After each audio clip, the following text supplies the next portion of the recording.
todos, bienvenidos al video de hoy aquí en Nebula Sci-Fi, tu canal de historias de sci-fi, creepypasta y terror espacial. Antes de empezar, dime en los comentarios de dónde eres y a qué hora estás escuchando. Si quieres apoyar el canal y ayudar a que siga existiendo, puedes invitarme un café. Las instrucciones están en el comentario fijado. Si no puedes, no hay problema. Simplemente deja tu like en este video y suscríbete si eres nuevo por aquí. Ahora sí, vamos con el video. El silencio aquí es una tumba líquida. Una presión constante que amenaza con aplastar no solo los restos de la Icarus Vigil, sino también el último fragmento de mi cordura. Mi nombre es Tranamaris Halstead, y soy la única que queda para contar esta abominación, para dejar constancia de cómo la curiosidad de la humanidad, nuestra insaciable sed de maravillas, nos condujo directamente a las fauces de una oscuridad más antigua que las estrellas. Floto en esta burbuja de metal retorcido, con el aire viciado arañando mis pulmones, y solo el parpadeo moribundo de la grabadora de emergencia me acompaña. Afuera, más allá del visor fracturado, Aethelmer, el planeta que prometía ser la cuna del primer contacto, se ha convertido en el mausoleo de nuestra arrogancia. Recuerdo la euforia, las caras sonrientes en las pantallas de la Tierra cuando nos asignaron la misión. Investigar la Voyager 1, nuestra reliquia errante, que había enmudecido cerca del sistema Typhon tras emitir una serie de resonancias armónicas tan complejas, tan exquisitamente bellas, que solo podían ser obra de una inteligencia superior. La Icarus Vigil era la cúspide de nuestra ingeniería, una aguja plateada destinada a coser el vacío entre mundos. A bordo, un compendio de las mentes más brillantes y los espíritus más audaces. El comandante Lucan Merrick, con su ambición tallada en cada gesto, veía en esta misión el pináculo de su carrera, la llave para inscribir su nombre en la historia galáctica. La teniente Celine Winslow, nuestra piloto, poseía una calma sobrenatural, sus manos danzando sobre los controles como si fueran extensiones de su propia alma, guiándonos a través de abismos estelares con una precisión casi divina. El doctor Aldrich Hensley, nuestro ingeniero jefe, un hombre pragmático hasta la médula, encontraba una extraña poesía en la lógica implacable de los sistemas que mantenían con vida nuestra frágil existencia.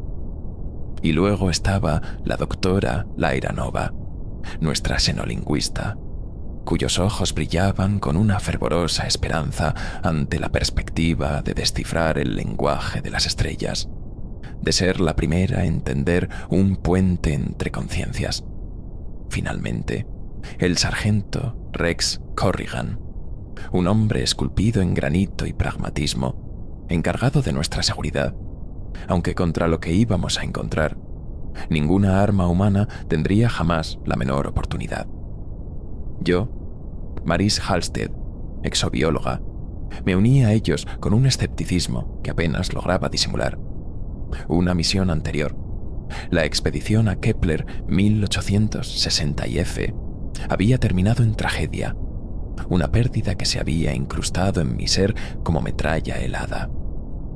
Aquella experiencia me enseñó que el universo no siempre responde con la amabilidad que esperamos, que a veces las señales más hermosas pueden ser el preludio de horrores inimaginables. Mientras la Tierra celebraba, yo sentía una opresión en el pecho, una premonición sutil que se negaba a disiparse. Estudiaba los patrones de las resonancias de la Voyager, su matemática intrincada, su cadencia hipnótica, y una pregunta se repetía en mi mente como un eco persistente. ¿Qué tipo de ser compone una sinfonía tan seductora? ¿Y con qué propósito la lanza a la inmensidad cósmica? La respuesta, temía, podría ser una que preferiríamos no conocer. La normalidad inicial de la misión era una fina capa de barniz sobre una creciente inquietud, al menos para mí. Los demás, imbuidos de un optimismo casi febril, veían cada anomalía como una confirmación de la grandeza que nos aguardaba. Las discusiones en el comedor de oficiales solían girar en torno a la naturaleza de la civilización que encontraríamos, sus avances, su filosofía. Merrick soñaba con tratados intergalácticos, Lyra con un léxico universal. Yo, en cambio, me refugiaba en los datos, buscando en los espectros de luz y en las fluctuaciones gravitacionales algún indicio, alguna pista que validara el escalofrío que me recorría la espalda cada vez que pensaba en el sistema Typhon.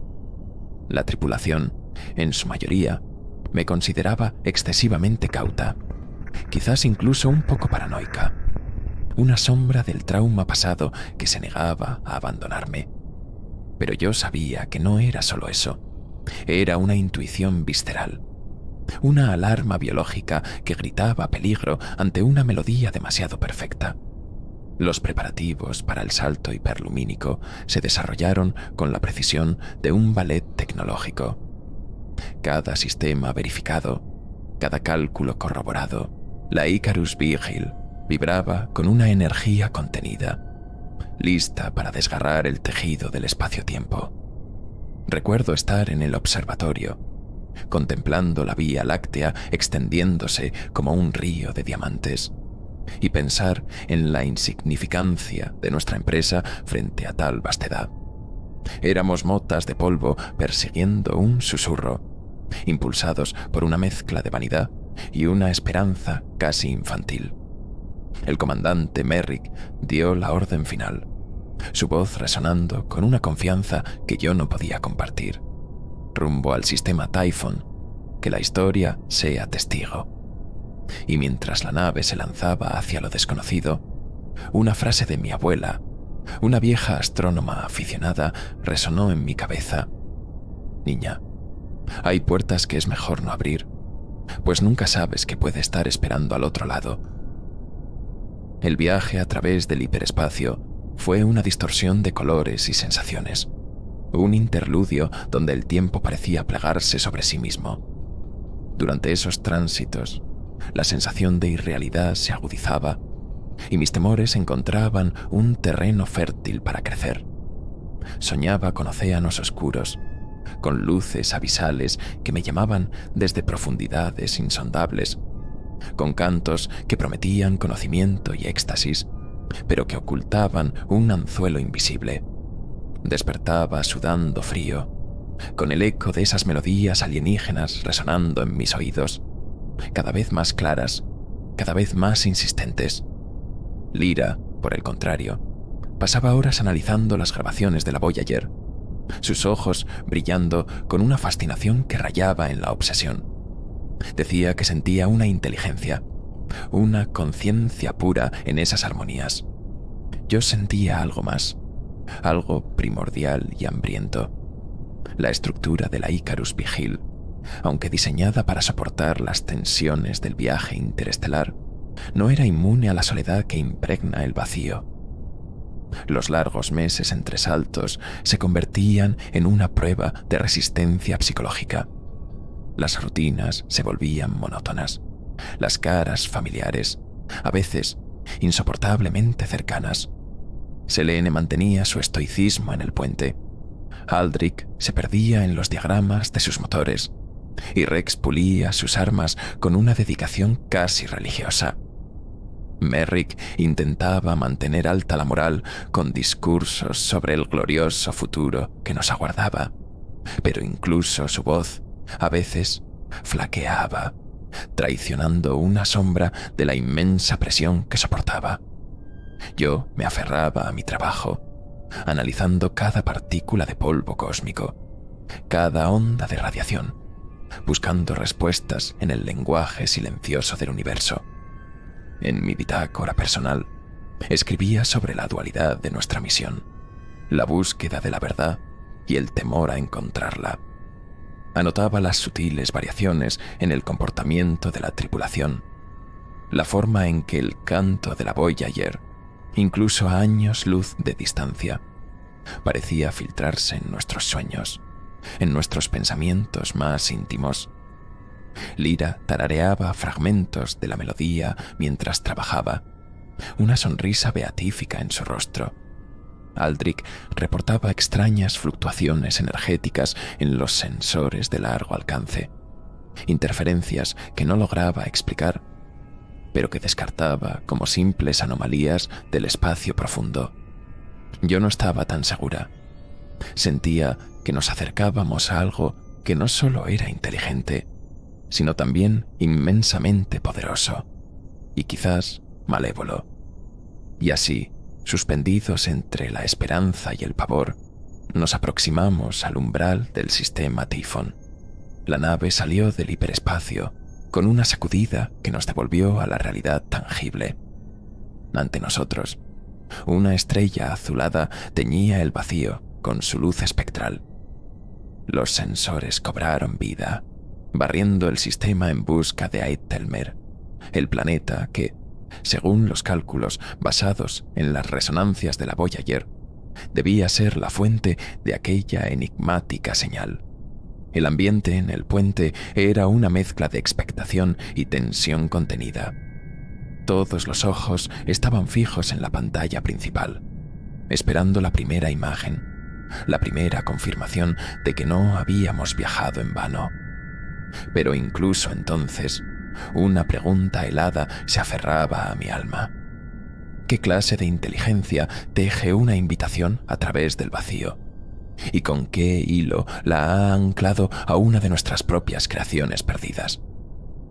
Fue la doctora Lyra Nova quien rompió el tenso silencio del puente, su voz apenas un susurro cargado de asombro. «Lo tengo, comandante. Estoy recibiendo la señal. Es increíblemente pura. En la pantalla principal, los datos de la Voyager, aquellos que habíamos analizado durante meses, se superpusieron con una nueva transmisión, mucho más nítida, emanando directamente de un punto en la órbita del tercer planeta del sistema Typhon, Aitelmer. No era una comunicación verbal en el sentido tradicional. No había palabras ni sintaxis que pudiéramos identificar. Era una sinfonía cósmica, una cascada de armónicos entrelazados con una complejidad matemática que desafiaba nuestra comprensión, pero que de alguna manera resonaba con una parte primigenia de nuestro cerebro. Parecía un mapa, una invitación tejida en ondas sonoras, guiándonos hacia un destino específico en la superficie acuática del planeta. La belleza de aquel canto era abrumadora, hipnótica.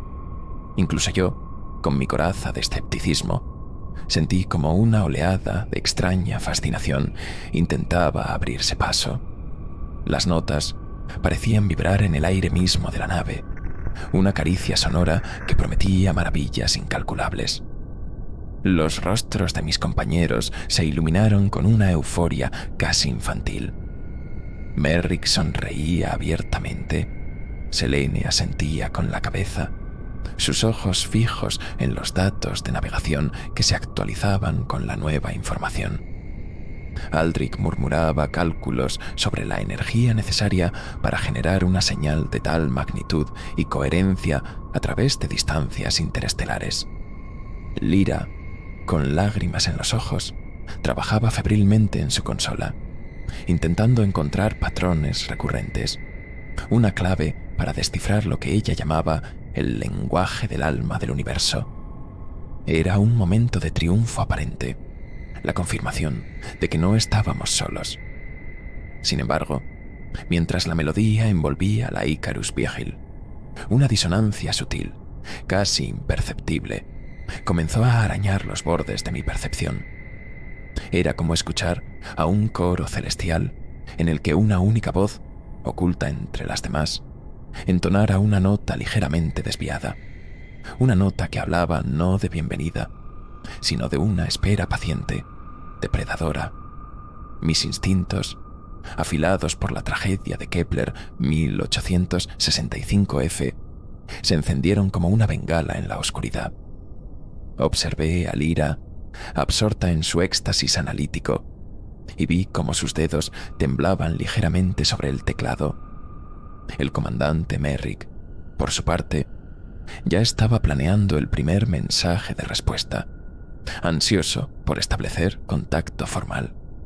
Nadie más parecía percibir aquella minúscula imperfección en la sinfonía, aquella sombra helada que se proyectaba desde el corazón mismo de su belleza. Intenté articular mi inquietud, pero las palabras parecían torpes, inadecuadas frente a la magnitud de lo que estábamos presenciando.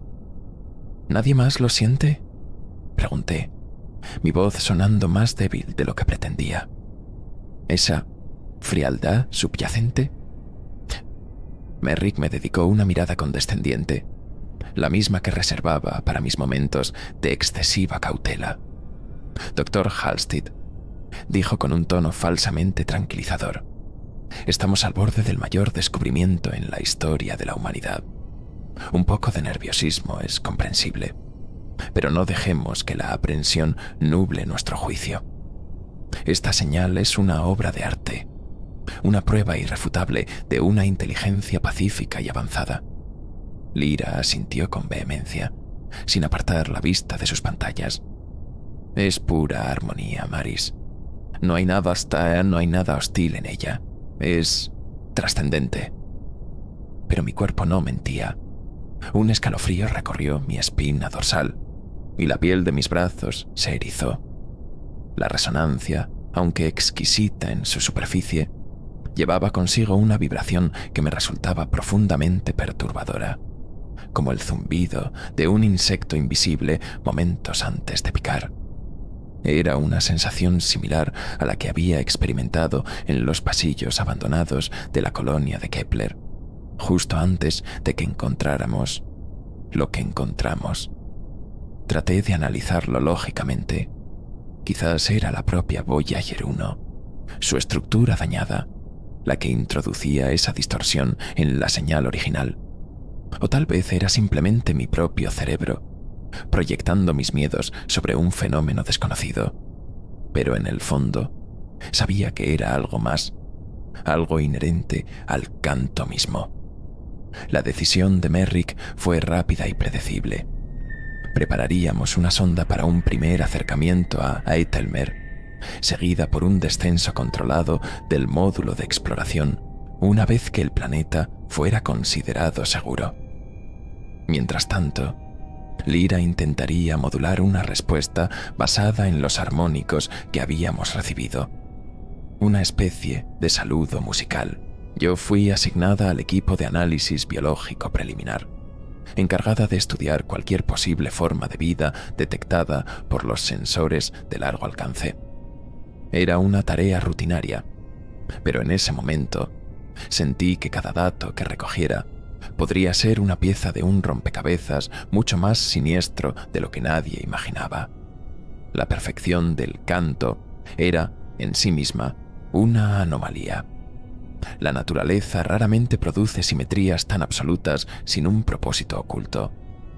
Mientras trabajaba en mi laboratorio, con la melodía alienígena filtrándose por los altavoces internos de la nave, me encontré analizando no solo los datos de Eitelmer, sino también los archivos de antiguas mitologías terrestres, historias de sirenas cuyos cantos atraían a los marineros hacia una muerte segura, de flautistas que hechizaban a sus víctimas con melodías irresistibles.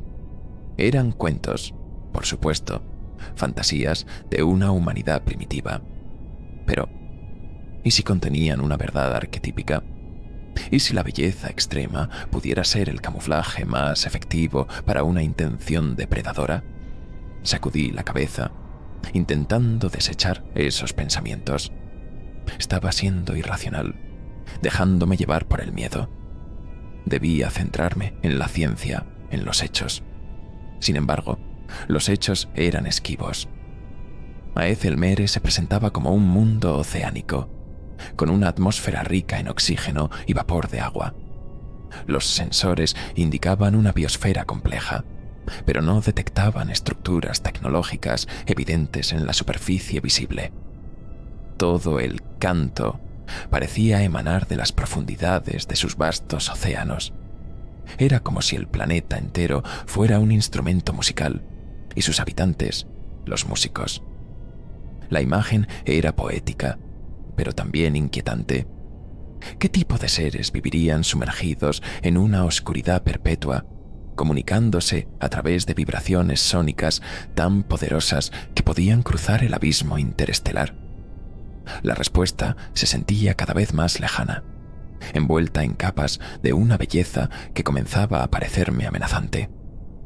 Al final de mi turno, regresé al puente. Lyra seguía allí, sus ojos enrojecidos por la fatiga, pero su rostro iluminado por una especie de fervor místico. «Casi lo tengo, Maris», me dijo, su voz vibrante de emoción. «He aislado una secuencia que se repite, una especie de estribillo. Creo que es la clave para el primer contacto». Me mostró los patrones en su pantalla, una danza intrincada de ondas y frecuencias. Y por un instante, al observar la elegancia matemática de esa secuencia, casi me convencí de que mis temores eran infundados. Casi. Pero entonces la melodía volvió a sonar, y con ella aquel subtono helado, aquella nota discordante que solo yo parecía escuchar. Y mientras la melodía llenaba los corredores de la Icarus Vigil, una certeza aterradora comenzó a cristalizar en mi interior.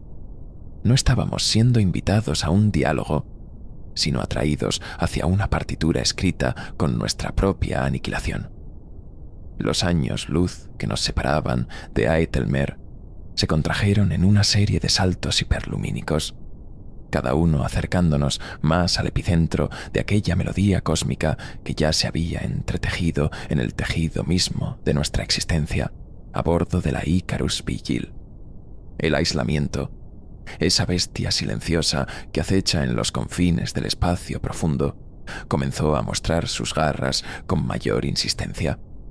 Los días se fundían en una monotonía de acero y luz reciclada, y el canto de Aethelmer, ahora una presencia constante en nuestros sistemas, se convertía en la banda sonora de nuestros sueños y pesadillas.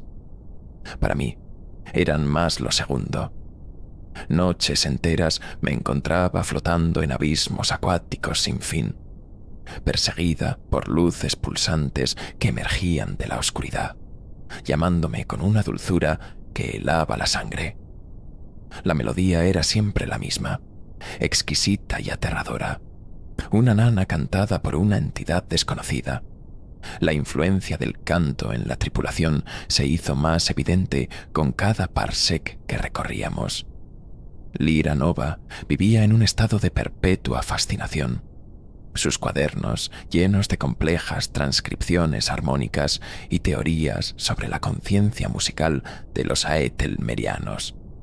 Hablaba de ellos como si fueran viejos amigos, seres de pura luz y sonido cuya sabiduría transformaría a la humanidad. El comandante Merrick, aunque más reservado, mostraba una impaciencia creciente, ansioso por alcanzar el planeta y reclamar el prestigio que tal descubrimiento le otorgaría. Incluso Selene, siempre tan impasible, admitió en una ocasión que la melodía le evocaba recuerdos de su infancia, de canciones olvidadas que su madre le cantaba. Solo Aldrich Hensley y Rex Corrigan parecían inmunes, el primero demasiado ocupado con el rugido constante de los motores, el segundo con la fría lógica de los protocolos de seguridad. Mis propios sentidos se agudizaron hasta un punto doloroso. Cada vibración de la nave, cada susurro del sistema de ventilación, parecía llevar consigo un eco de la señal alienígena. La disonancia que había percibido inicialmente, aquella nota discordante, se hacía más pronunciada, como un grito ahogado bajo capas de armonía. Comencé a registrar fluctuaciones sutiles en los campos energéticos de la nave, picos anómalos que coincidían con las fases más intensas del canto. Aldrich Cuando le presenté mis hallazgos, los atribuyó a la proximidad del sistema Typhon, a interferencias magnéticas naturales o a simples errores de calibración en mis instrumentos que consideraba demasiado sensibles. Pero yo sabía que era algo más, una resonancia simpática, como si la propia Icarus Vigil estuviera empezando a vibrar al unísono con aquella llamada lejana. Los límites entre la vigilia y el sueño se volvieron borrosos. En mis pesadillas veía a la Voyager, uno no como una sonda perdida, sino como un anzuelo, su antena parabólica, una boca abierta que había mordido una carnada cósmica. Veía a Ethelmer no como un planeta, sino como una inmensa criatura marina. Sus océanos, un estómago líquido y los recifes sibilantes que Lyra tanto idealizaba, como los dientes de una trampa acústica. Despertaba con el corazón palpitando, la melodía alienígena resonando en mis oídos con una claridad aterradora. Intenté compartir estas visiones con Merrick, pero me miró con una mezcla de lástima y preocupación, sugiriendo que quizás necesitaba un descanso o una consulta con el sistema de apoyo psicológico de la nave. Me sentía cada vez más aislada, la única que escuchaba el chirrido de las uñas del monstruo bajo la música celestial. La tensión a bordo crecía de forma casi imperceptible, como la presión del agua en las grandes profundidades. Pequeñas discusiones surgían por nimiedades.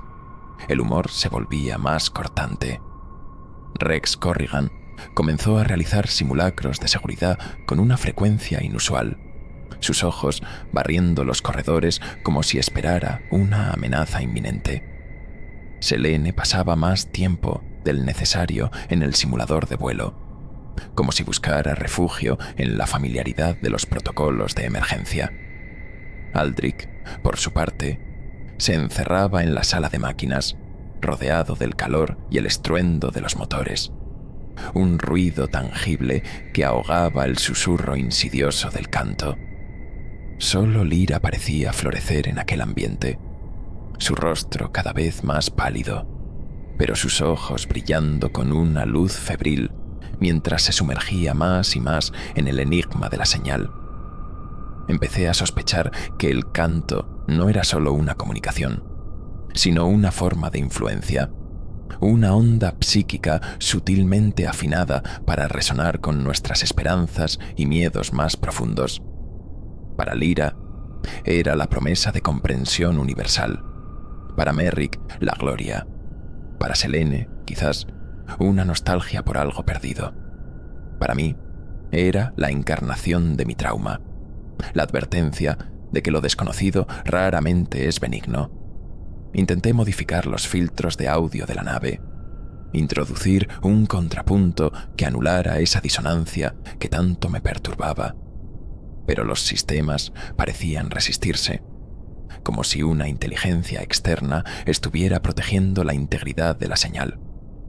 Cada intento fallido aumentaba mi sensación de impotencia y la certeza de que nos dirigíamos hacia algo para lo que no estábamos preparados.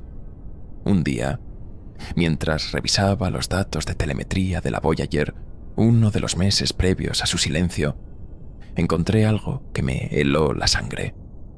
Pequeñas fluctuaciones en su trayectoria, correcciones de curso mínimas, pero inexplicables, como si la sonda hubiera estado siendo guiada sutilmente hacia Ethelmer mucho antes de que supiéramos de la existencia del planeta. Y luego, las últimas transmisiones de datos antes del silencio total no eran solo las resonancias armónicas, sino también ráfagas de ruido blanco, picos de energía que sugerían un evento catastrófico o una interferencia masiva. ¿Había sido la Voyager destruida o silenciada deliberadamente después de haber cumplido su propósito de transmitir la invitación? La pregunta resonaba en mi mente como un gong fúnebre. Compartí estos nuevos hallazgos con Merrick y Aldrich. Aldrich, tras un análisis exhaustivo, admitió que las correcciones de curso eran anómalas. pero insistió en que podrían deberse a campos gravitatorios imprevistos o al impacto de micrometeoritos. Merrick, por su parte, se aferró a la idea de que la civilización de Aethelmer simplemente había rescatado la Voyager y estaba utilizando su tecnología para amplificar su mensaje de bienvenida. Cualquier otra interpretación era, para él, alarmismo infundado. Me di cuenta entonces de que sus mentes ya estaban cautivas, seducidas por la promesa del canto. Estaba sola en mi creciente terror, una Cassandra gritando advertencias a un coro de creyentes. A medida que nos acercábamos al sistema Typhon, el canto se volvió casi tangible. Una presión en el aire, una vibración en los mamparos de la nave. Mis pesadillas se intensificaron, volviéndose más vívidas, más detalladas. Veía ciudades sumergidas de una arquitectura imposible, seres de luz líquida que se deslizaban por corrientes oscuras, y en el centro de todo, un vacío palpitante que parecía ser la fuente de la melodía. Un corazón cósmico latiendo con un ritmo antiguo y voraz. La línea entre la realidad y la alucinación se desdibujaba, y temía estar perdiendo la cordura. Pero una parte de mí, la científica, la exobióloga, se aferraba a la observación, al análisis, buscando una explicación racional para el horror que sentía crecer en mi interior. Y la explicación que emergía era más aterradora que cualquier pesadilla. Estábamos siendo cazados. La salida del hiperespacio nos arrojó al umbral del sistema Typhon, con una brusquedad que sacudió hasta los cimientos de la Icarus Vigil. Ante nosotros, la estrella azulada del mismo nombre bañaba el vacío en una luz fría y espectral.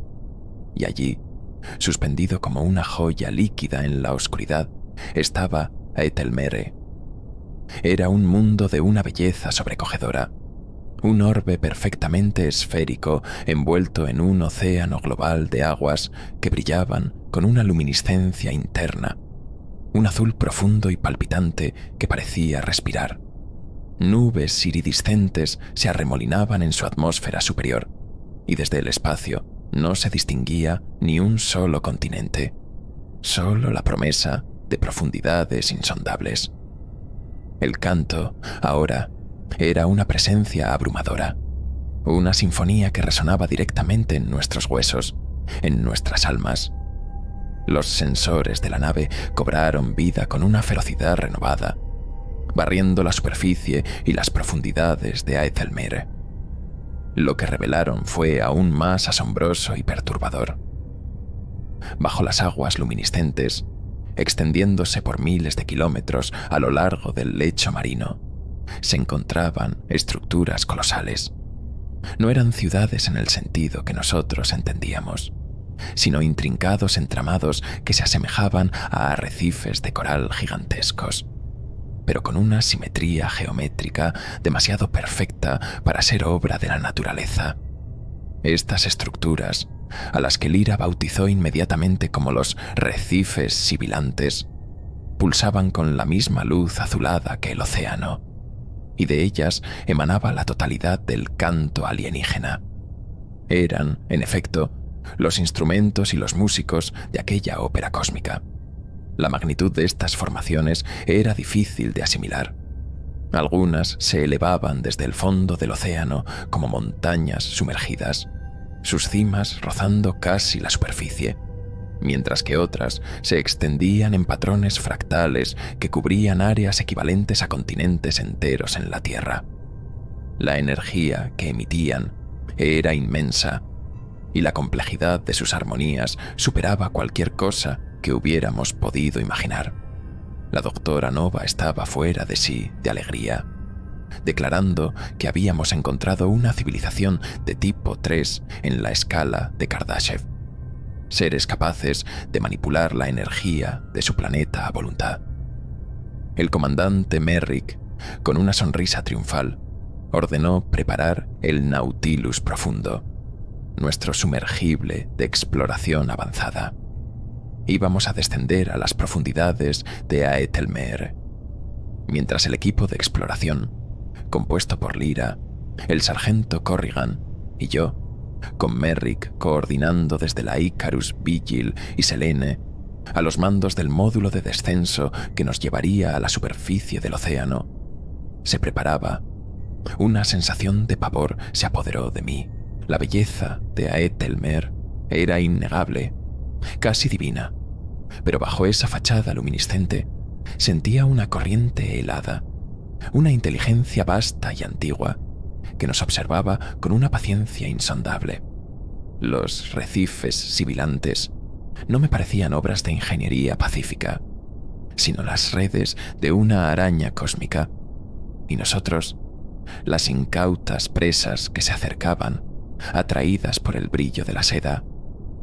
Mis manos temblaban mientras me ajustaba el traje de inmersión, y tuve que hacer un esfuerzo consciente para controlar mi respiración. El descenso a través de la atmósfera de Aethelmer fue suave, casi etéreo. Selene pilotó el módulo con su habilidad habitual, y pronto estuvimos flotando sobre la superficie de aquel océano infinito. El agua era de un azul tan intenso que parecía absorber la luz, y desde nuestra posición podíamos ver las cimas de algunos de los recifes sibilantes brillando bajo las olas, como ciudades de cristal sumergidas. El Nautilus profundo fue liberado, y mientras nos sumergíamos, el mundo exterior se transformó en un caleidoscopio de luces danzantes y sombras abisales. El canto se intensificó, cada nota vibrando a través del casco del sumergible, una presión sónica que parecía masajear nuestros cerebros. Lyra estaba en éxtasis, sus ojos fijos en las lecturas de sus instrumentos, murmurando sobre la pureza de las armonías, la complejidad de las frases musicales. Corrigan, a mi lado, mantenía una tensión vigilante, su mano nunca lejos del arma sónica experimental que llevaba consigo, aunque ambos sabíamos que contra algo de esta magnitud, cualquier armamento sería inútil. Yo, por mi parte, me concentraba en los sensores biológicos, buscando cualquier signo de vida individual, cualquier entidad que pudiera ser la autora de aquellas estructuras y aquella música. Pero no encontraba nada, solo la vibración omnipresente, la luz pulsante de los recifes y una creciente sensación de que estábamos entrando en el cuerpo de algo vivo, algo inmenso y consciente. A medida que descendíamos, la presión aumentaba y la luz de la superficie se desvanecía, reemplazada por la luminiscencia azulada de los propios recifes. Las estructuras se volvían más definidas, sus patrones geométricos más intrincados. Eran como catedrales góticas de coral y luz, con arcos y agujas que se perdían en la oscuridad superior e inferior. Y entonces los sensores comenzaron a registrar algo nuevo: movimientos.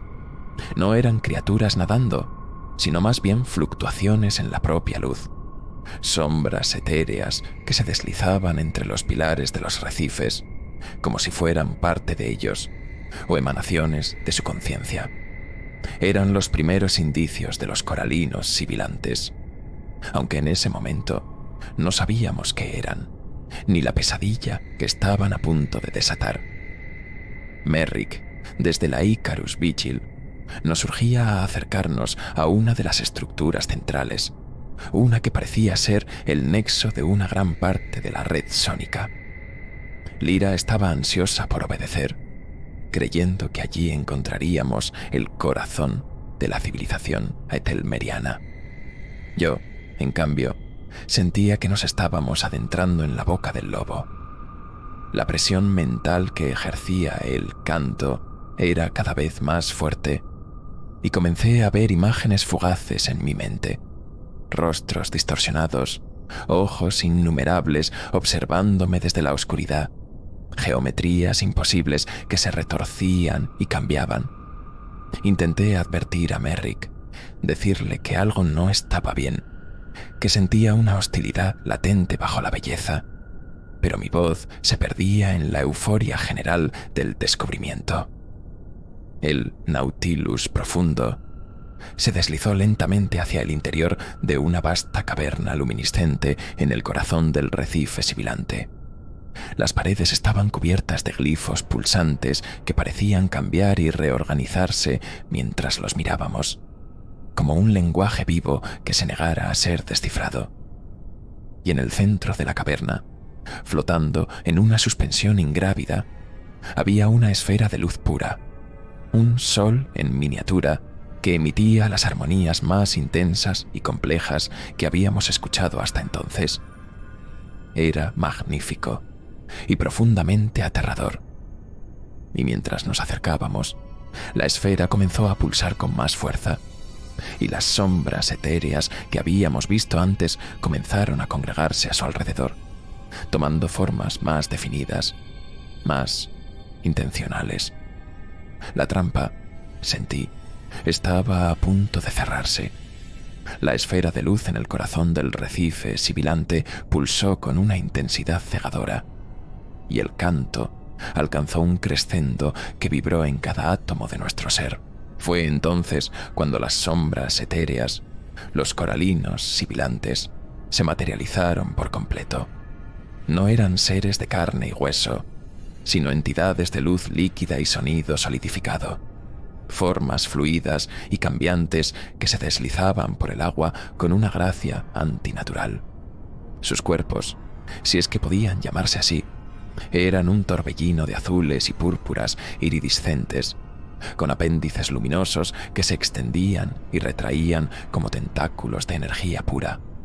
No tenían rostros, ni ojos visibles, pero sentíamos su atención fija en nosotros, una conciencia vasta y fría que nos escrutaba desde una dimensión más allá de nuestra comprensión. Lyra Nova soltó un grito ahogado, una mezcla de asombro y terror. Intentó activar los protocolos de comunicación, modular una respuesta basada en las armonías que había estudiado con tanta devoción, pero los coralinos no respondieron.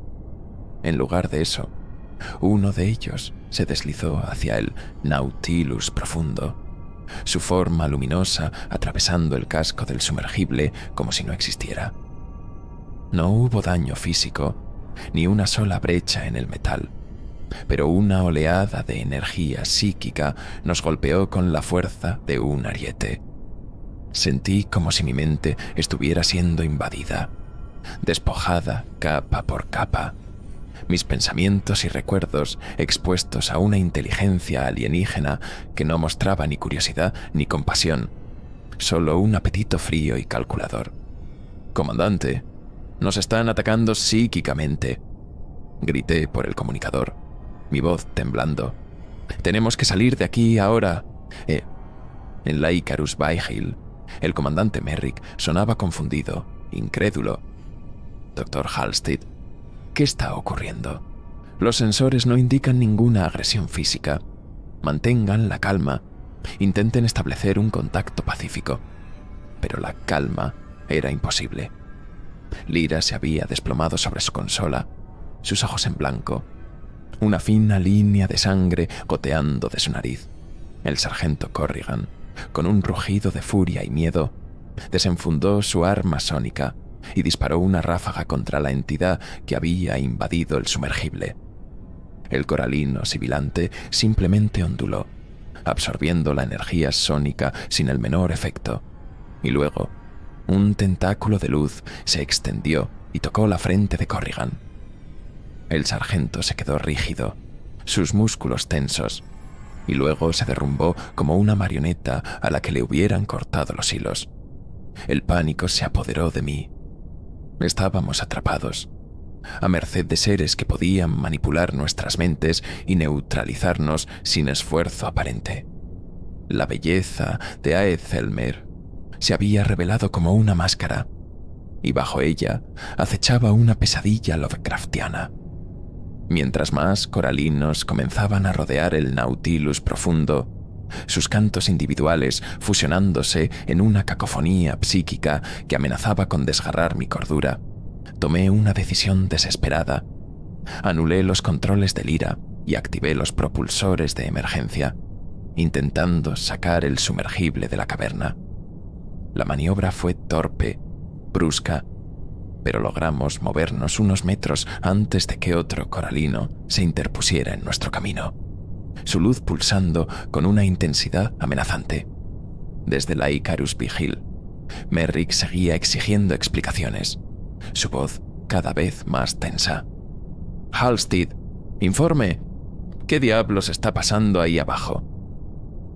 Aldrich Hensley intervino, su tono pragmático teñido de urgencia. «Comandante, estoy detectando una fuga masiva de energía del recife sibilante central y está afectando los sistemas de la Icarus. Los escudos están fluctuando y el motor de salto está experimentando sobrecargas erráticas. Sea lo que sea que esté pasando, está afectando a la nave nodriza». Esa noticia pareció sacudir a Merrick de su incredulidad. La amenaza ya no estaba contenida en las profundidades de Ethelmer. Se estaba extendiendo hacia ellos. La lucha dentro del Nautilus profundo era una batalla por la supervivencia mental.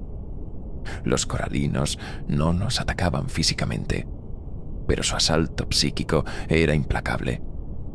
Imágenes de mis peores miedos, de la tragedia de Kepler 1865F, se proyectaban en mi mente con una claridad insoportable. Veía los rostros de mis compañeros perdidos, oía sus gritos, sentía la culpa y el fracaso como si estuvieran ocurriendo de nuevo. Sabía que estaban hurgando en mi psique, buscando debilidades, puntos de quiebre. Me aferré a los recuerdos de mi entrenamiento, a las técnicas de bloqueo mental, pero era como intentar detener un tsunami con las manos.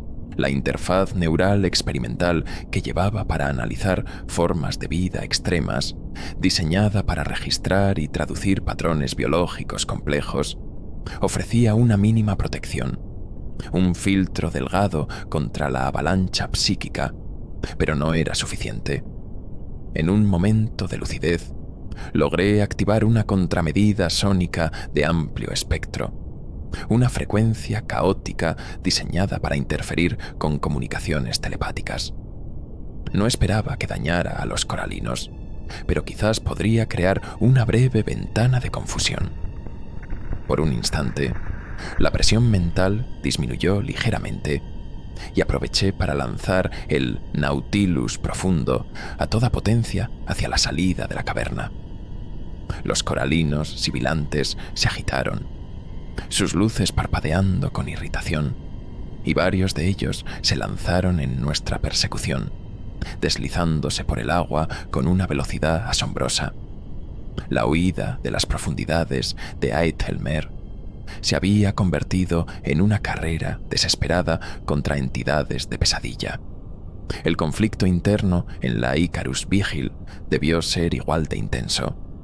Merrick, enfrentado a la evidencia de que su ansiado primer contacto se había convertido en una trampa mortal, se vio obligado a reconsiderar todas sus suposiciones.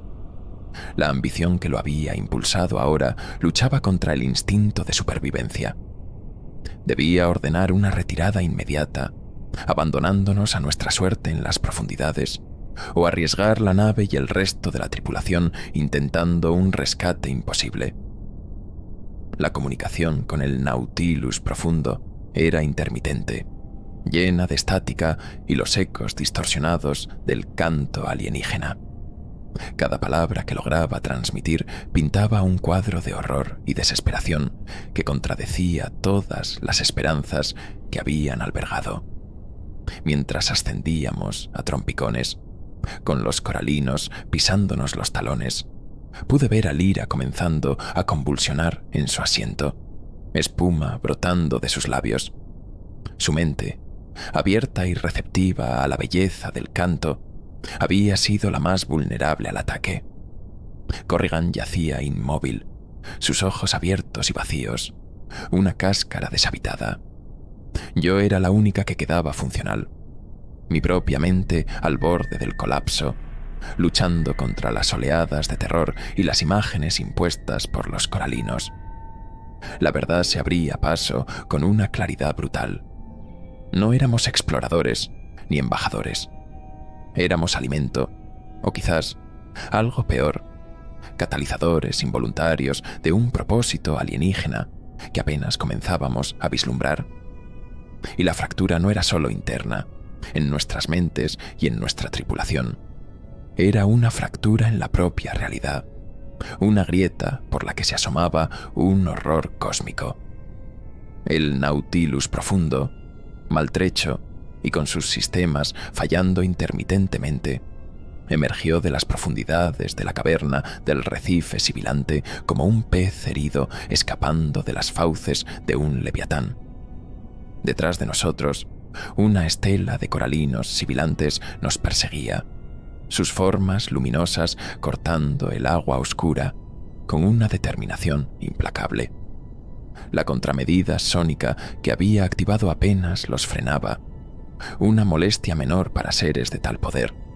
La comunicación con la Icarus Vigil era un caos de estática y gritos ahogados, pero logré transmitir la esencia de nuestra situación. Son hostiles, repito, hostiles. Preparen evacuación de emergencia del planeta. El silencio que siguió fue más elocuente que cualquier palabra. La ilusión de un contacto pacífico se había hecho añicos. A medida que ascendíamos hacia la superficie del océano de Aethelmer, la verdadera escala de la amenaza comenzó a revelarse. No eran solo los coralinos de la caverna los que nos perseguían. Desde todos los recifes sibilantes que alcanzaba nuestra vista, nuevas luces etéreas se desprendían, ascendiendo como burbujas de una conciencia colectiva que había despertado. El océano entero parecía estar cobrando vida, transformándose en un enjambre de depredadores luminosos. El canto, antes una sinfonía hipnótica, ahora sonaba como un grito de guerra, una llamada a la caza que resonaba a través del agua y temía a través del vacío mismo. La Icarus Vigil, orbitando sobre nosotros, ya no era un santuario de seguridad, sino un faro que atraía a una marea de horrores insondables. De repente, Lyra Nova se irguió en su asiento, sus ojos desorbitados brillando con una luz ajena. Una voz, o más bien una resonancia polifónica, emanó de sus labios, no con sus propias cuerdas vocales, sino como si su cuerpo fuera un mero conductor. Ustedes son la clave, siseó la voz coral, cada sílaba una aguja de hielo en mi cerebro. La espera ha terminado, la cerradura cederá. Antes de que pudiera reaccionar, Lyra se abalanzó sobre los controles del sumergible, sus movimientos espasmódicos pero precisos, intentando dirigirnos de nuevo hacia las profundidades, hacia los coralinos. Estaba siendo controlada, una marioneta en manos de la inteligencia alienígena. La lucha que siguió fue breve y brutal. Con la adrenalina inundando mi sistema, logré apartarla de los controles, pero no antes de que el Nautilus profundo sufriera daños adicionales, uno de los propulsores laterales quedando inutilizado. La situación en la vigilia de Icarus era igualmente desesperada. Selene Winslow, desde el módulo de descenso que nos esperaba en la superficie, informaba que estaba siendo rodeada por coralinos. Su voz, usualmente tan calmada, estaba teñida de un pánico apenas contenido. No puedo mantener la posición. Están por todas partes, atravesando los escudos del módulo como si no existieran. Aldrich Hensley, desde la nave nodriza, gritaba que los sistemas de la Icarus estaban fallando en cascada. El campo de contención del motor de salto es inestable, comandante. Si intentamos saltar ahora, podríamos desgarrar la nave o crear una singularidad. La ilusión de control, la fe en nuestra tecnología superior, se evaporó en cuestión de segundos. Estábamos a merced de fuerzas que superaban nuestra comprensión y nuestra capacidad de respuesta. El comandante Merrick, su rostro una máscara de horror y furia en la pantalla del comunicador. Finalmente dio la orden que todos temíamos y esperábamos. Todas las unidades, prepárense para retirada de emergencia del sistema Typhon. Selene, aborte misión de rescate. Regrese a la Icarus inmediatamente. Aldrich, prepare el motor de salto para una secuencia de emergencia a mis coordenadas. Ahora. Pero era demasiado tarde. Mientras el Nautilus profundo emergía a la superficie, vimos cómo el módulo de Selene era envuelto por una docena de coralinos, su luz parpadeando erráticamente antes de apagarse por completo. Su último grito fue ahogado por la estática. La primera baja confirmada en la órbita. Una herida abierta en la ya maltrecha moral de la tripulación. La superficie del océano de Aet el Mere era un espectáculo de pesadilla. Los coralinos sibilantes emergían del agua por miles, ascendiendo hacia la Icarus Vigil como una plaga de langostas luminosas. Algunos comenzaban a adherirse al casco de la nave, sus cuerpos etéreos fusionándose con el metal, y podíamos oír, incluso a través del vacío, el chirrido de la estructura sometida a una tensión antinatural. El canto ahora era un rugido ensordecedor, una vibración que sacudía el Nautilus profundo hasta sus cimientos. Logré acoplar nuestro sumergible averiado a uno de los puertos de emergencia de la Icarus, justo cuando una sección del casco cercano implosionaba, succionada por una fuerza invisible generada por los coralinos. Una vez dentro de la vigilia de Ícaro, el caos era total. Las luces de emergencia parpadeaban, las alarmas aullaban, y los miembros de la tripulación corrían en todas direcciones, algunos intentando combatir a los coralinos que ya se habían infiltrado en la nave, otros dirigiéndose a las cápsulas de escape. Pero no había escapatoria. Los coralinos se deslizaban por los pasillos, atravesando paredes y mamparos, sus toques psíquicos sembrando la locura y la parálisis. Vi a Rex Corrigan, que había recuperado una precaria conciencia, luchar con la ferocidad de un animal acorralado, solo para ser reducido a un cascarón tembloroso por una de las entidades. La ilusión de que nuestra nave era una fortaleza se había desvanecido. Éramos ratas en un laberinto que se desmoronaba. Me abrí paso hacia el puente, arrastrando a una lira catatónica. El comandante Merrick y Aldrich Hensley estaban allí, luchando desesperadamente por mantener el control de la nave. «No podemos saltar», gritaba Aldrich, su rostro cubierto de sudor. «Están drenando energía directamente del núcleo del motor. Lo están reconfigurando». En la pantalla principal, veíamos cómo los coralinos sibilantes convergían sobre los motores de salto de la Icarus Vigil, sus luces pulsando en sincronía, tejiendo una red de energía alrededor de ellos. No estaban destruyendo la nave, la estaban utilizando, transformándola en algo más, en una herramienta para un propósito que apenas comenzábamos a intuir.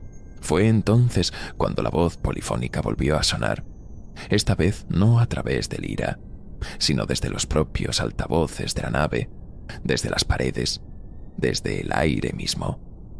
La prisión se debilita, la resonancia está casi completa.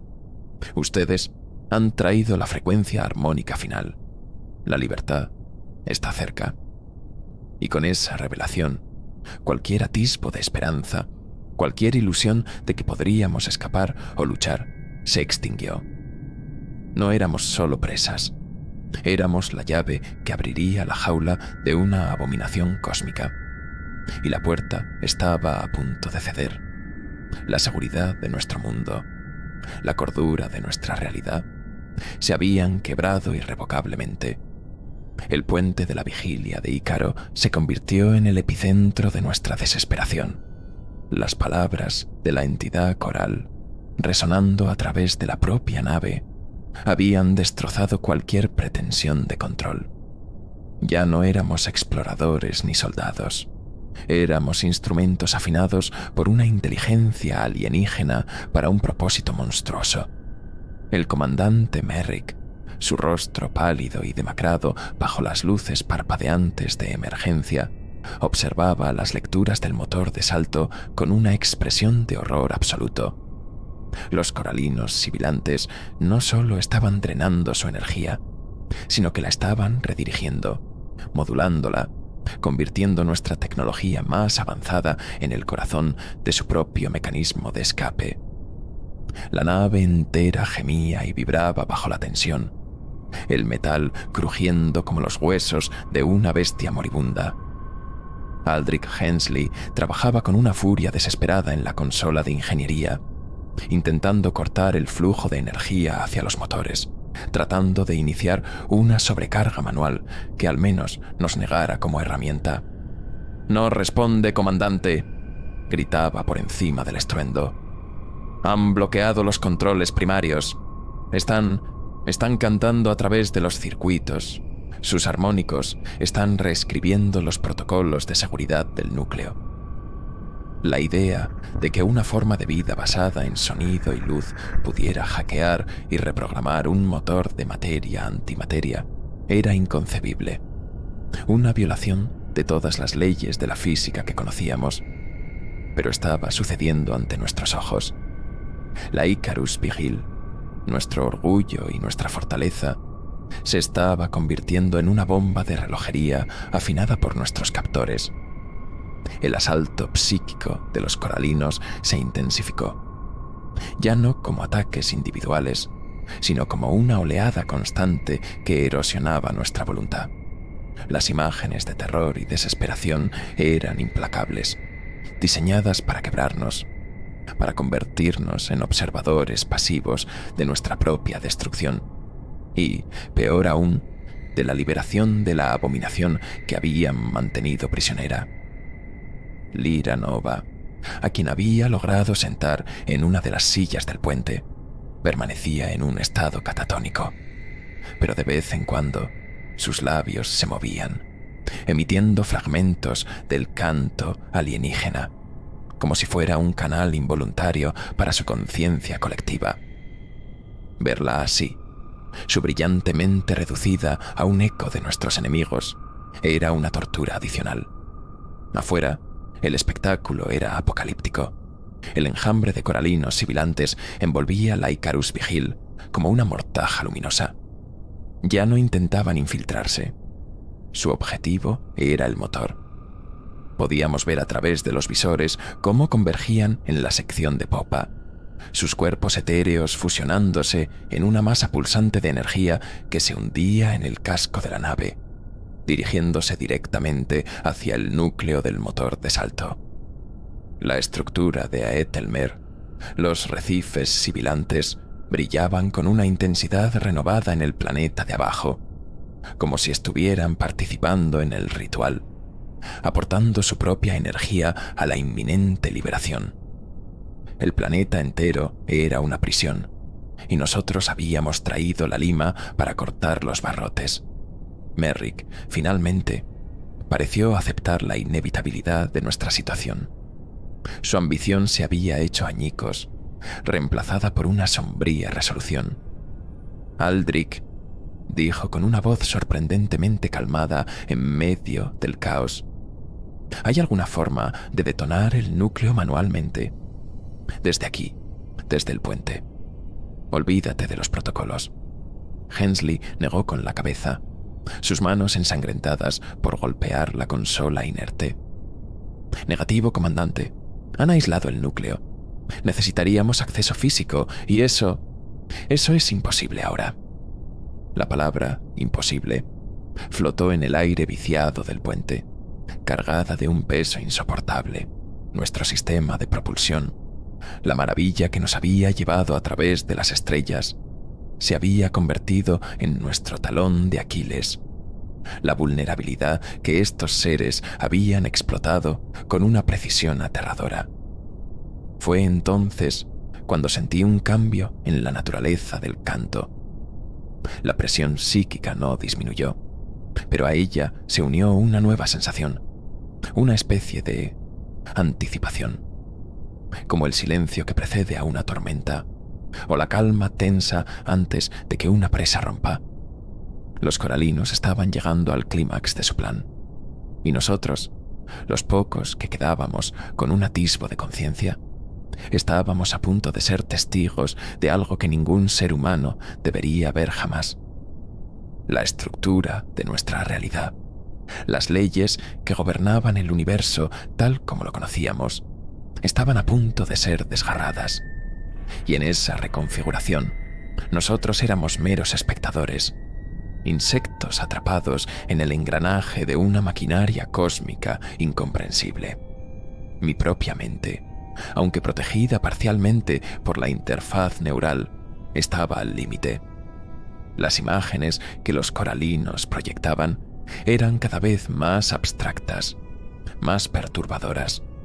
Vacíos estrellados que se plegaban sobre sí mismos, geometrías que desafiaban la lógica euclidiana, susurros en lenguajes que quemaban el cerebro al intentar comprenderlos. Sentí que mi propia identidad comenzaba a deshilacharse, los bordes de mi conciencia volviéndose porosos.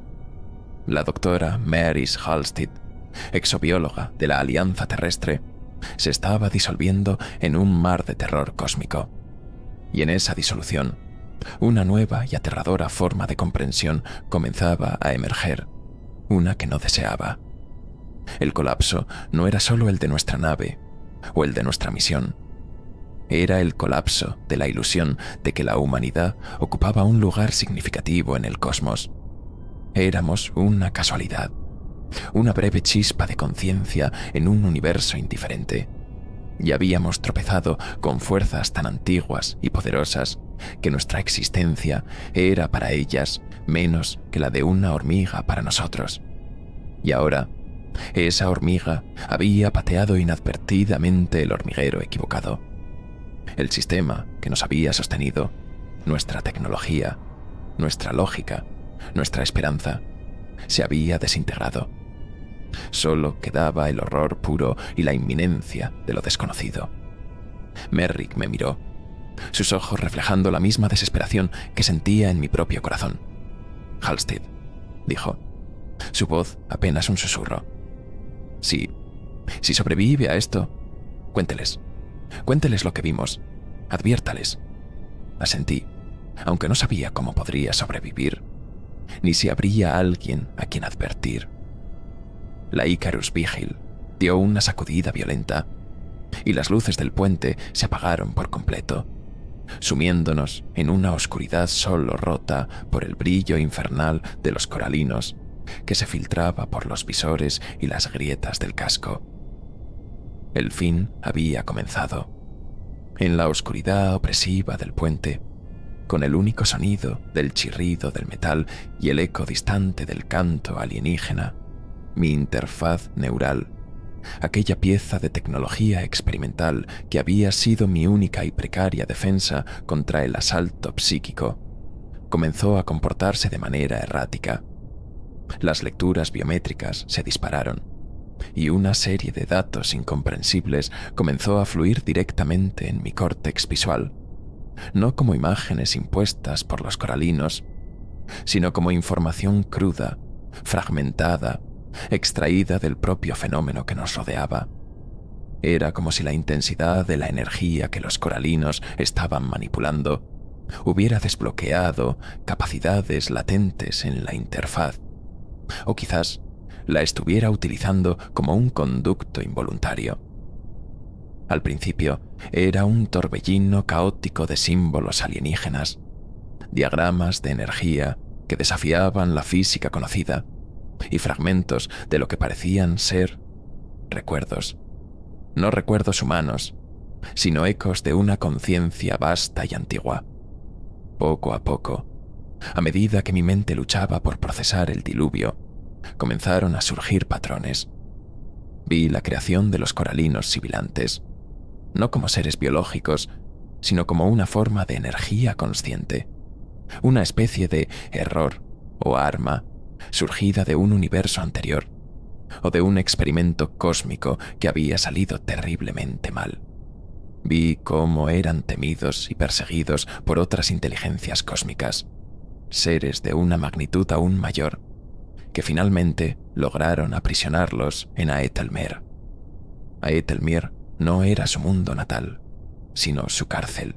Los recifes sibilantes no eran ciudades, sino los barrotes de su celda, generadores de un campo de contención sónico y energético diseñado para mantenerlos aislados.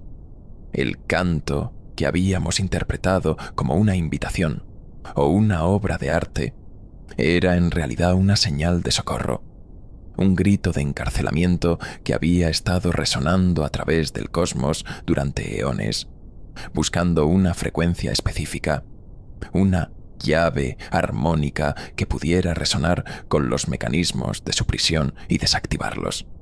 La Voyager 1, al pasar cerca del sistema Typhon y ser infectada o modulada por una filtración de esta señal, se había convertido en el primer eco de esa llave, el primer indicio para los coralinos de que una civilización con la tecnología adecuada estaba al alcance. Nuestra llegada, la tecnología de nuestro motor de salto, la composición específica de nuestros campos de energía, todo ello había proporcionado las notas finales que necesitaban para completar la canción de la libertad. La Icarus Vigil no iba a ser destruida. Iba a ser el diapasón cósmico que rompería las cadenas de Aethelmere. La energía que estaban drenando de nuestro núcleo no era para alimentarse, sino para generar una onda de choque de resonancia armónica de una magnitud inimaginable. Una onda que anularía los campos de contención de los recifes sibilantes y liberaría a la horda de coralinos sobre un universo desprevenido. No eran parásitos de sistemas solares en el sentido tradicional. Eran una plaga de realidad, una forma de entropía consciente. Esta revelación, transmitida a través de los fragmentos de datos de mi interfaz, fue más aterradora que cualquier ataque psíquico directo. No éramos víctimas casuales. Éramos los cómplices involuntarios de un apocalipsis cósmico.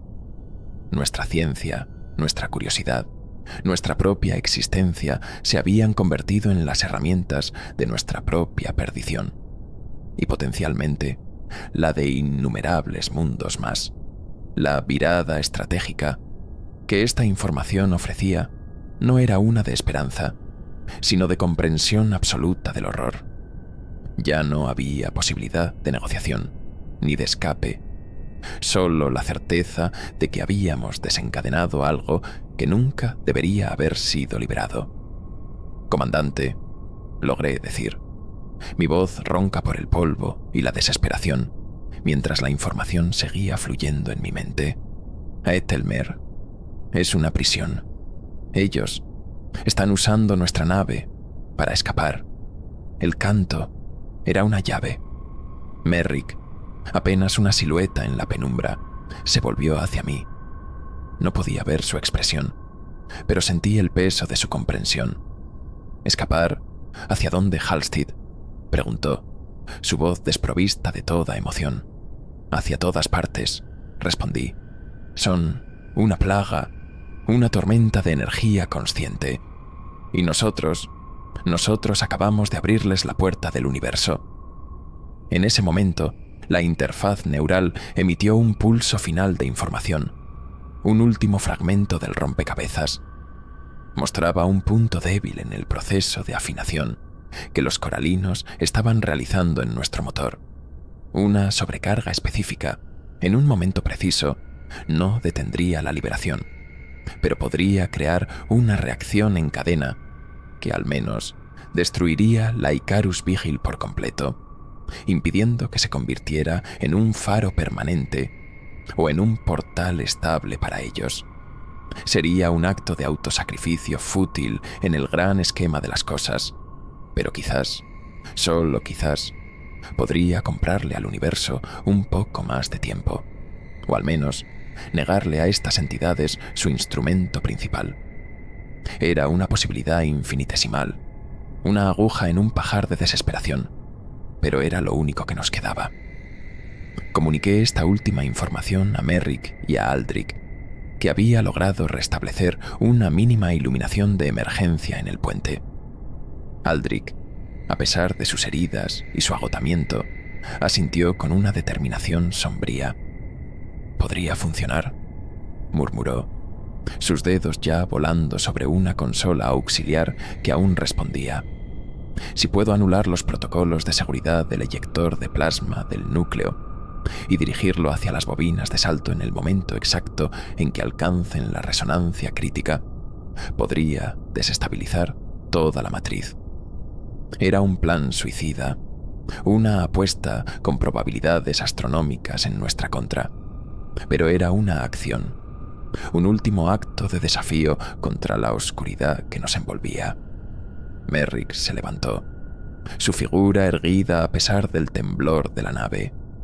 «Hensley, hágalo. Halstead, transmita todo lo que sabe, todo lo que ha visto, a la baliza de emergencia. Use todos los canales, encriptados y abiertos. Si hay alguna posibilidad de que alguien reciba esto, deben saberlo». Asentí, mis manos ya buscando los controles de la baliza. Era una tarea casi mecánica, un último deber antes del olvido. Mientras Aldrich trabajaba febrilmente, con los coralinos sibilantes intensificando su canto a nuestro alrededor, sentí una extraña calma descender sobre mí.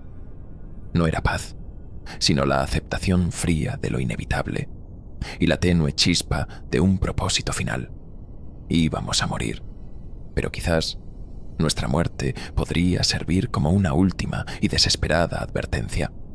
La virada estratégica no era para nosotros, sino para aquellos que pudieran venir después, si es que quedaba un después.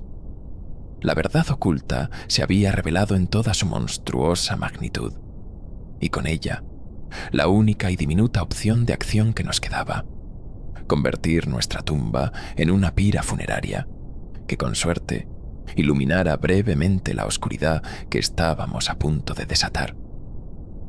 El aire en el puente se cargó con la tensión eléctrica de una ejecución inminente. Aldrich Hensley, con el rostro bañado en el sudor y la luz parpadeante de su consola, luchaba contra los sistemas de la Icarus Vigil, que ahora parecían tener una voluntad propia, una extensión de la conciencia de los coralinos sibilantes. Cada intento de anular un protocolo de seguridad era respondido con una contramedida alienígena. Cada comando era una batalla en el ciberespacio contra una inteligencia vasta y desconocida. El canto de los coralinos alcanzaba nuevas cotas de intensidad, una presión sonora y psíquica que amenazaba con aplastarnos. Pero Aldrich perseveraba, sus nudillos blancos sobre los controles, sus dientes apretados con una determinación feroz. El comandante Merrick estaba a su lado, observando las lecturas de energía del núcleo del motor, que fluctuaban salvajemente a medida que los coralinos se acercaban a su objetivo. «¡Casi lo tienen, Aldrich!», gritó Merrick por encima del estruendo. «La resonancia del núcleo está llegando al punto crítico. No tenemos mucho tiempo».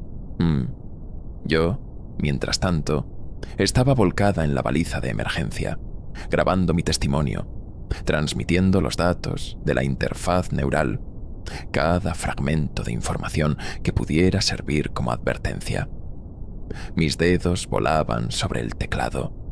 Mi voz, grabada para la posteridad, era un torrente de horror y urgencia, un último mensaje en una botella lanzada a un océano cósmico indiferente.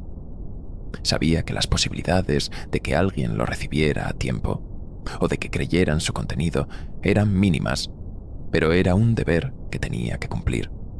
«¡Lo tengo!», exclamó Aldrich de repente, un grito de triunfo ahogado por el agotamiento. «He conseguido un bypass manual al sistema de eyección de plasma. Puedo redirigir una purga completa del núcleo directamente a las bobinas del motor de salto. Pero solo tendré una oportunidad, comandante, y tiene que ser en el instante preciso en que la resonancia alcance su pico. Un segundo antes, y no será suficiente. Un segundo después, y ya habrán abierto la brecha. Merrick asintió, sus ojos fijos en el cronómetro que marcaba la cuenta atrás hacia el desastre. Entendido, Aldrich. A tu señal, Halstead. ¿Está lista la baliza? Lista para transmitir en cuanto la active, comandante. Respondí, mi mano temblando sobre el interruptor. El momento se acercaba. Podíamos sentirlo en la vibración de la nave, en la presión insoportable en nuestras cabezas, en la forma en que la luz de los coralinos, visible a través de las brechas del casco, alcanzaba un brillo casi insoportable.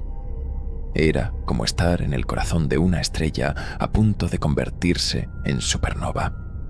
El canto se transformó en un único y abrumador acorde. Una nota que parecía contener la esencia misma de la creación y la destrucción. Merrick levantó la mano, sus ojos clavados en las lecturas de Aldrich. «Prepárense», ordenó. «A mi señal». El tiempo pareció detenerse. Cada segundo se estiraba hasta el infinito. Podía oír el latido de mi propio corazón, un tambor fúnebre contra la sinfonía apocalíptica de los coralinos. «¡Ahora, Aldrich! ¡Ahora!», rugió Merrick. Aldrich golpeó la secuencia de comandos en su consola. En las profundidades de la vigilia de Icarus, el núcleo del motor de materia-antimateria comenzó a liberar una cantidad cataclísmica de plasma supercalentado, no hacia los conductos de propulsión, sino directamente hacia las bobinas del motor de salto, que ya estaban vibrando al borde de la ruptura bajo la influencia de los coralinos. Al mismo tiempo, activé la baliza de emergencia, enviando nuestro último mensaje, nuestra última advertencia, a la vastedad silenciosa del espacio. Por un instante, pareció que nuestro desesperado plan podría funcionar. La nave se estremeció con una violencia inaudita, y un gemido mecánico, el sonido del metal desgarrándose, resonó por toda la estructura. Pero los coralinos sibilantes eran más rápidos, más poderosos de lo que habíamos anticipado. En el preciso instante en que el plasma alcanzó las bobinas, la resonancia que habían estado construyendo alcanzó su cenit. No hubo una explosión limpia, como habíamos esperado.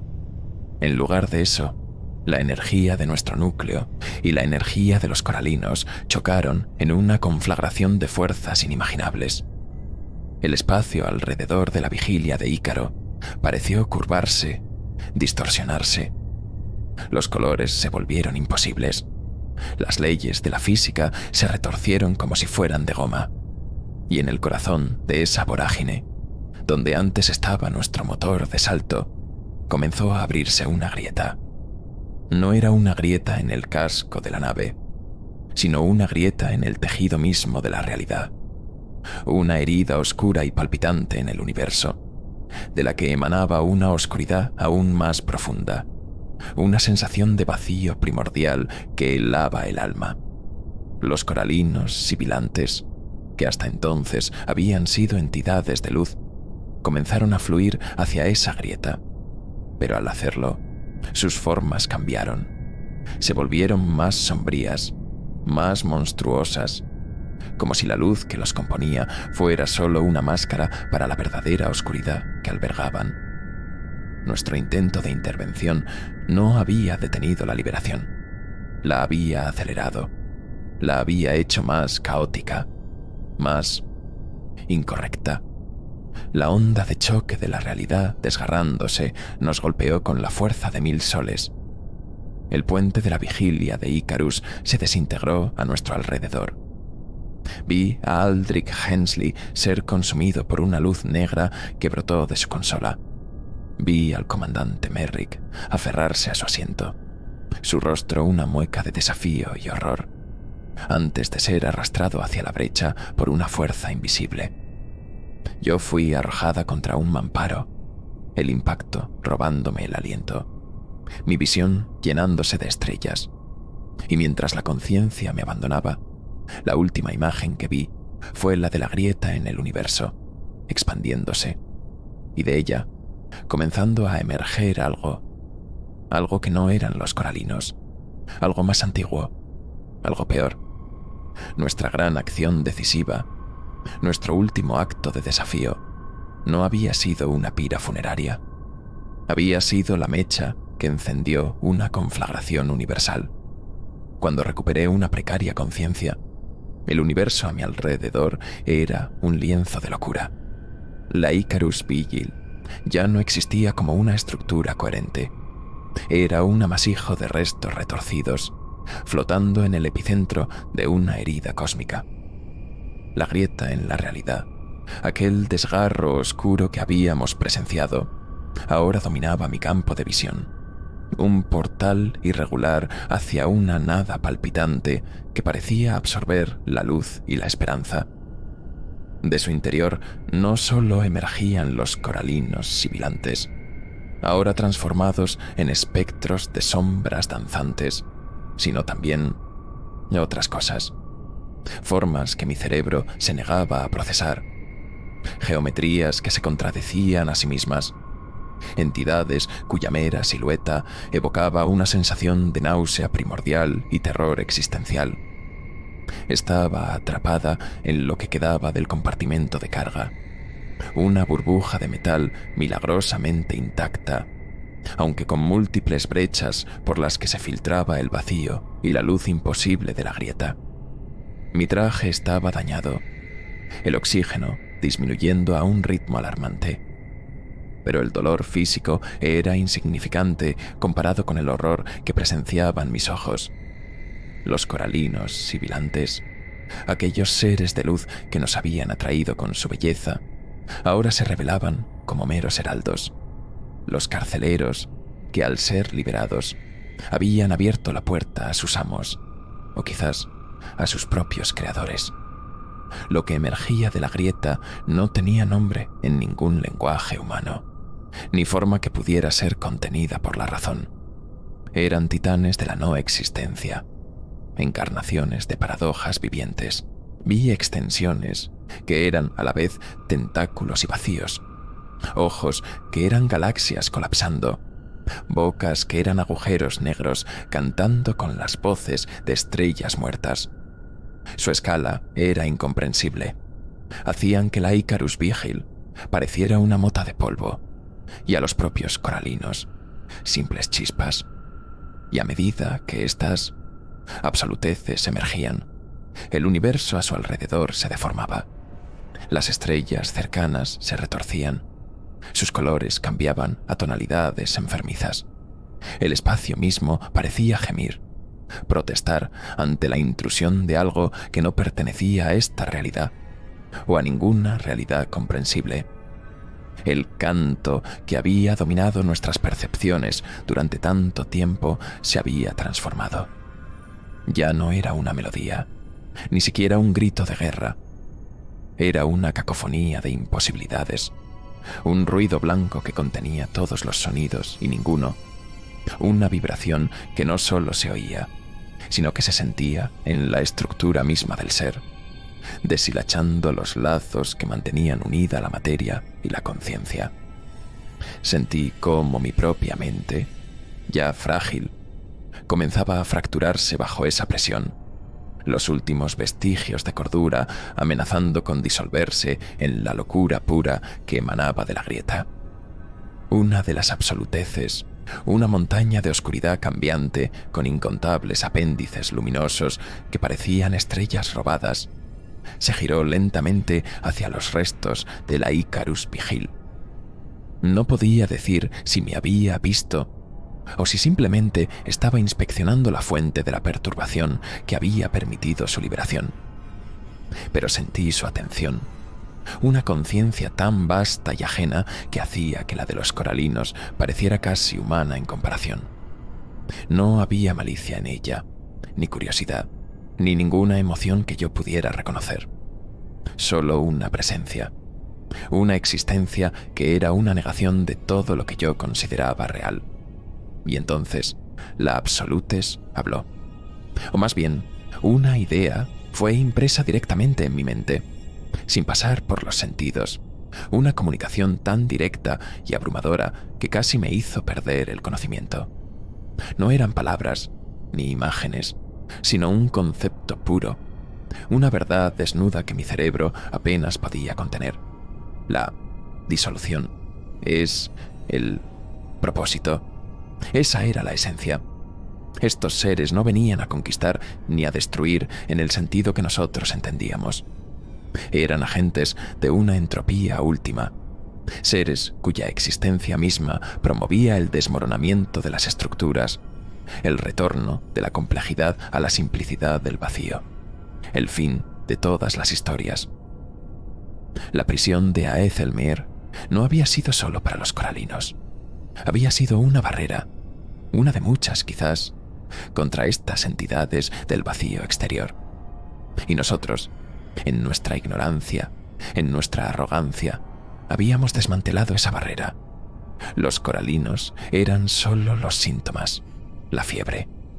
Estas absoluteces eran la enfermedad misma, una enfermedad para la cual no existía cura, solo la inevitable consumación. El horror de esa comprensión fue absoluto. No habíamos liberado a un monstruo, habíamos desatado el fin mismo. Vi cómo los coralinos sibilantes, ahora sirvientes oscuros, se arremolinaban alrededor de las absoluteces, como polillas alrededor de una llama negra. Comenzaron a extenderse desde la grieta, no como una invasión, sino como una mancha de aceite sobre el agua, una corrupción silenciosa que comenzaba a teñir el tejido del espacio. Las estrellas distantes parpadeaban y se extinguían a medida que esta influencia se propagaba. El universo estaba siendo deshecho, y yo era la única testigo humana de esta descreación. El oxígeno en mi traje estaba casi agotado.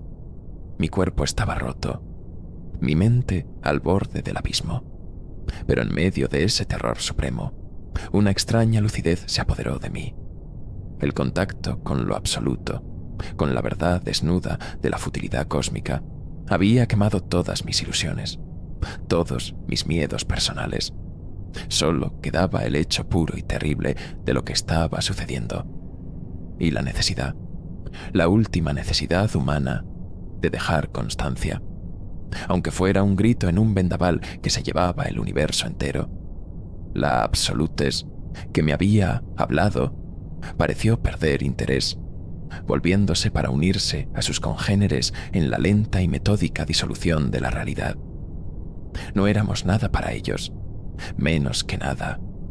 Éramos el error que había permitido que el verdadero orden, el orden del vacío y el silencio, comenzara a restablecerse. Y en ese instante, supe que cualquier advertencia que hubiera enviado sería inútil. ¿Cómo advertir contra la nada misma? ¿Cómo luchar contra el fin de todas las cosas? El clímax de nuestra historia no era una batalla, ni una revelación que ofreciera esperanza.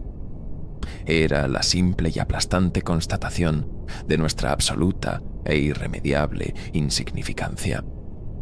La luz de las estrellas moribundas se filtraba a través del visor fracturado de mi casco, pintando el interior de mi improvisada tumba metálica con los colores de un crepúsculo cósmico. La Icarus Vigil era ahora una colección de escombros dispersos, insignificantes esquirlas en la estela de la disolución que se extendía desde la grieta. La consecuencia de nuestras acciones no era una simple derrota, ni la pérdida de una nave o una tripulación. Era el inicio de un deshacer universal, una transformación de la realidad misma en algo más delgado, más frío, más cercano al vacío primordial del que estas absoluteces parecían haber surgido. Habíamos buscado conocimiento y contacto, y en su lugar Habíamos adquirido la certeza de un final que ni siquiera habíamos sabido que existía. La transferencia de conocimiento que había experimentado, esa impresión directa de la absolutez en mi mente, no era un regalo ni una revelación en el sentido humano. Era una carga, una infección. Sentía cómo esas ideas ajenas, esos conceptos de disolución y propósito entrópico, comenzaban a resonar dentro de mí, no como pensamientos propios, sino como un eco de la vasta e indiferente conciencia que ahora se extendía por el cosmos. Mi propia perspectiva, mis valores humanos, mi sentido de la vida y la lucha, se sentían increíblemente frágiles, ridículamente pequeños frente a la inmensidad de esta nueva verdad.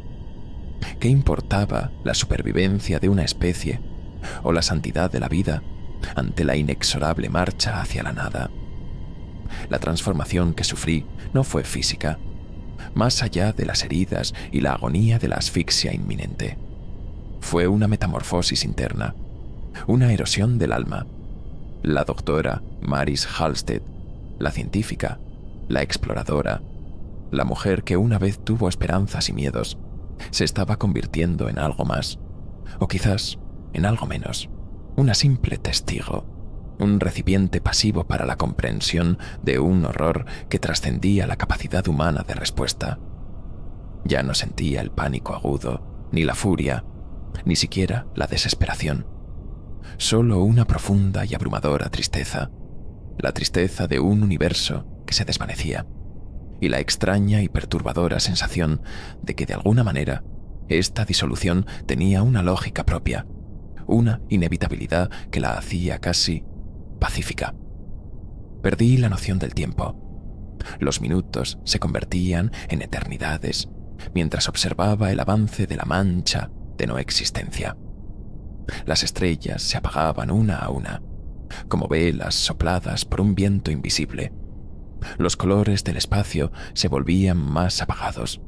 Los contornos de las nebulosas distantes se difuminaban. Era como si alguien estuviera borrando lentamente el universo con una goma de borrar cósmica.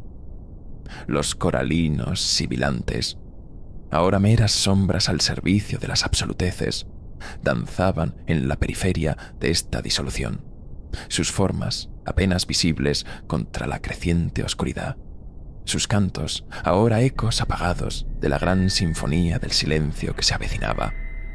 El oxígeno en mi traje se agotó por completo. Comencé a jadear, mis pulmones ardiendo, mi visión nublándose. Pero incluso en la agonía de la asfixia, mi mente seguía registrando, observando. La transformación no era solo externa, en el universo, sino también en la propia naturaleza de la percepción. Comencé a ver, no solo con mis ojos, sino con esa parte de mi mente que había sido tocada por la absolutez. Veía los hilos de la realidad deshaciéndose, las leyes fundamentales de la física relajándose, la energía convirtiéndose en una forma más fundamental de nada. Era una perspectiva aterradora y de una manera retorcida, iluminadora. Lo que habíamos perdido era inconmensurable. Nuestra nave, nuestra tripulación, nuestras vidas, la seguridad de nuestro mundo y, en última instancia, la integridad del universo tal como lo conocíamos. Lo que habíamos adquirido era este conocimiento prohibido, esta visión del fin de todas las cosas, una carga que ningún ser debería soportar. La baliza de emergencia que había lanzado con mi último mensaje ahora me parecía un gesto fútil, una botella arrojada no a un océano, sino a un desagüe que se lo tragaba todo. ¿Quién podría entenderlo? ¿Quién podría detenerlo?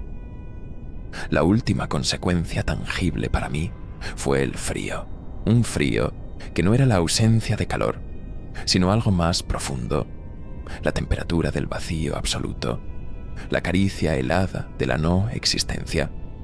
Se filtraba a través de mi traje, a través de mi piel, directamente a mis huesos, a mi alma. y con el frío llegó una extraña sensación de liberación. Si todo iba a terminar, si la disolución era el propósito último, entonces la lucha, el miedo, el dolor, todo era irrelevante.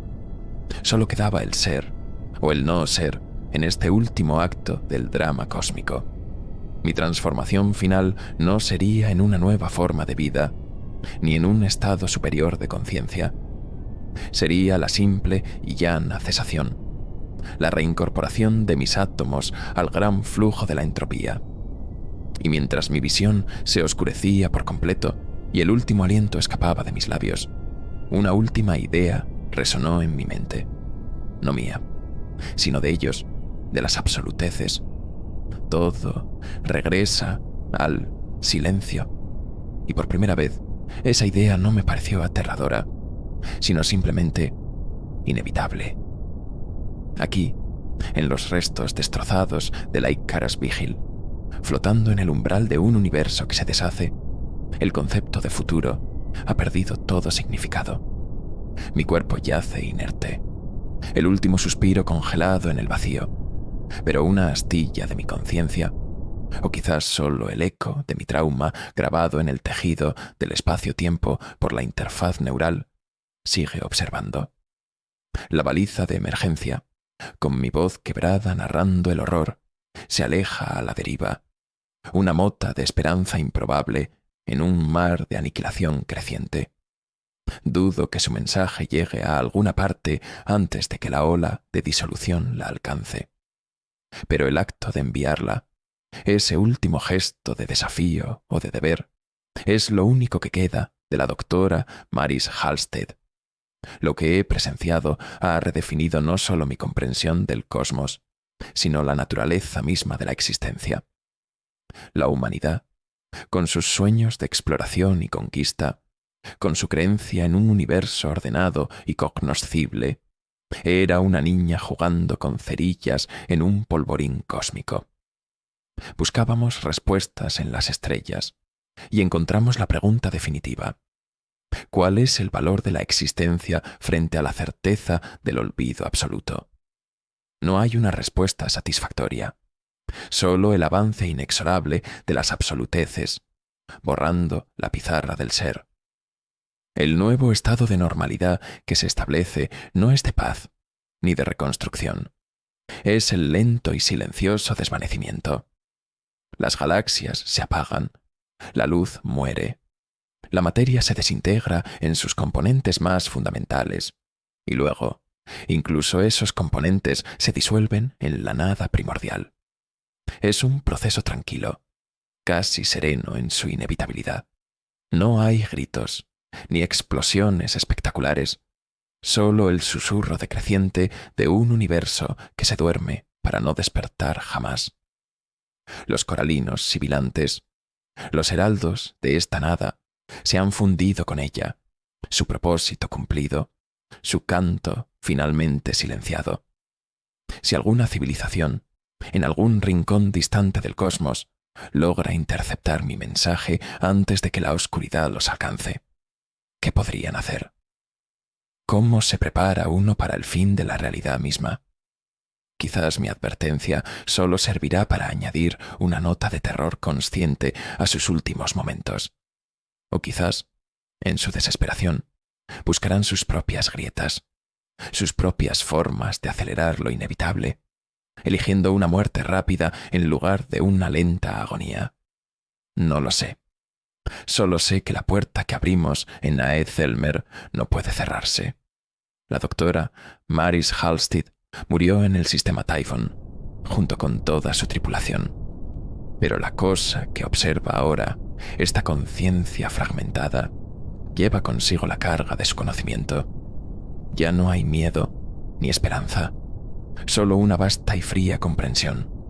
El universo es un sueño efímero en la mente de algo mucho más grande y terrible. Y ese algo ha decidido despertar, y con su despertar, el sueño termina. La proyección del futuro es simple. Silencio. Un silencio absoluto, eterno. La culminación del propósito de las absoluteces. Y en algún lugar, a la deriva entre los últimos fotones moribundos, los restos de una pequeña nave llamada Icarus Vigil y la grabación de una mujer que vio demasiado, se convertirán en el último testimonio de una era de ruido y luz que una vez, brevemente, existió. Quizás, en la nada que seguirá, no haya diferencia entre el sueño y la vigilia, entre el ser y el no ser. Quizás esa sea la única paz que el universo puede ofrecer al final. Y yo, o lo que queda de mí, seré la última en presenciarla, la última nota de una sinfonía que se desvanece en la oscuridad, el último eco, antes del silencio total.